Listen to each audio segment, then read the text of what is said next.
Assalamualaikum warahmatullahi wabarakatuh. Salam sehat dan sejahtera bagi kita semua, khususnya warga Desa Sumur Biru yang saya banggakan. Dengan maraknya beredar tentang masalah bantuan sosial yang akhir-akhir ini banyak kita temukan di berbagai media sosial, dengan banyaknya opini bahwa bansos itu tidak tepat sasaran, bansos itu penerima manfaatnya hanya orang-orang tertentu saja, hanya orang-orang terdekat dengan pengurus. Di sini maksud dan tujuan saya membuat video visualisasi ini bukan serta-merta untuk klarifikasi dengan segala kepakiran ilmu yang saya miliki, tapi mari kita sama-sama memahami, mari kita sama-sama mengetahui alur dari bansos itu sendiri. Karena yang saya perlu tekankan di sini bahwa tidak semua berita yang kita lihat itu semua positif. Tidak semua berita yang kita lihat itu positif. Belajarlah bijak dalam menanggapi media sosial dan cara bermedia sosial. Karena bansos itu bukan hanya sekedar penerima PKH dan BPNT saja, masih banyak macamnya.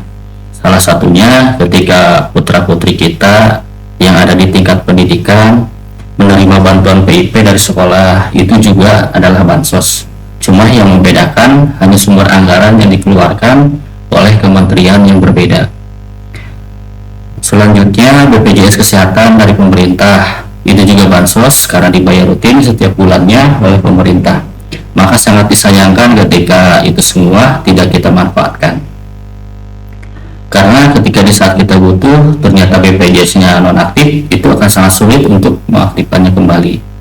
Sekarang skala nasional itu di setiap desa sudah ada program yang bagus untuk kesehatan masyarakatnya. Ada posyandu, ada posyandu remaja, dan juga posbindu. Silahkan bawa kartu BPJS tersebut maksimal per 3 bulan harus dipakai walaupun hanya sekadar untuk cek kesehatan. Jadi ketika desa sudah mencanangkan anggaran untuk kesehatan warganya, silahkan untuk dipergunakan sebaik mungkin fasilitas tersebut. Nah, di sini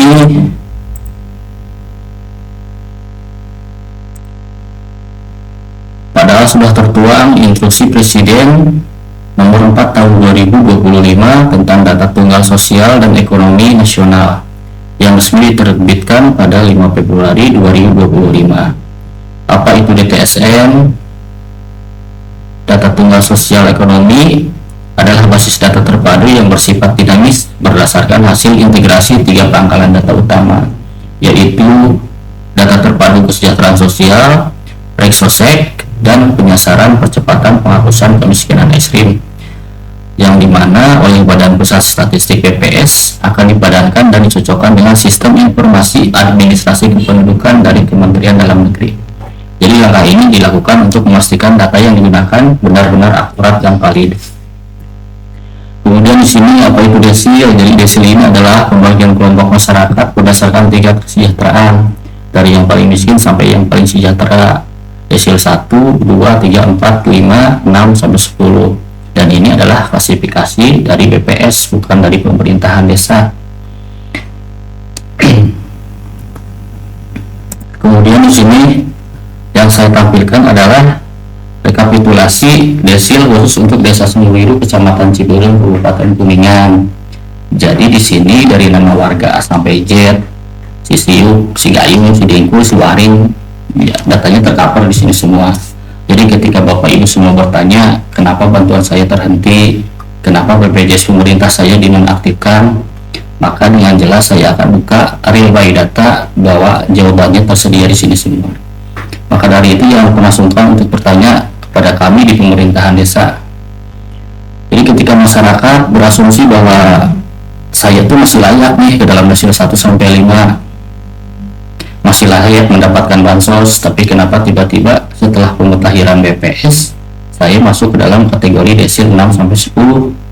Untuk itu mari kita duduk bersama mencari permasalahan tersebut dan bagaimana solusinya untuk menurunkan desil tersebut. Yang perlu Ibu dan Bapak garis bawahi adalah tolong untuk tertib administrasi kependudukan sendiri, baik itu KK maupun EKTP. Karena sumber data yang pemerintah pusat ambil adalah kependudukan itu sendiri. Siap. baik itu KK maupun EKTP. Dan kebetulan karena saya di sini adalah kasih pemerintahan desa yang membidangi data kependudukan dan yang mengolah database kependudukan itu sendiri, jadi saya tekankan di sini tidak mewajibkan untuk melakukan perubahan data kependudukan tersebut, baik itu pembuatan KK baru, perubahan data baik itu KK maupun EKTP harus kepada saya. Jadi silakan saja bebas untuk melakukan perubahan tersebut, bisa dilakukan di kecamatan maupun langsung ke Dinas Kependudukan Catatan Sipil, karena ketika langsung mengurusnya ke sana itu tidak ada biaya apapun yang harus dikeluarkan alias gratis. Cuman yang saya wajibkan adalah ketika ibu dan bapak semua melakukan perubahan data tersebut, itu harus memberitahu kami di pemerintahan desa, khususnya kepada saya minimal tingkat RT dan RW harus mengetahui, karena bagaimanapun ibu dan bapak RT RW ini adalah mitra kami di pemerintahan desa. Karena nanti data bapak dan ibu semua harus saya mutakhirkan atau saya padankan di database kependudukan. Jadi setelah video ini saya harapkan banyak keluarga kita yang sadar akan pentingnya memutakhirkan data kependudukan sendiri. Jadi salah satu contohnya begini, misalnya adalah ketika seorang KPM Bansos merubah kakaknya dikarenakan kepala keluarganya meninggal.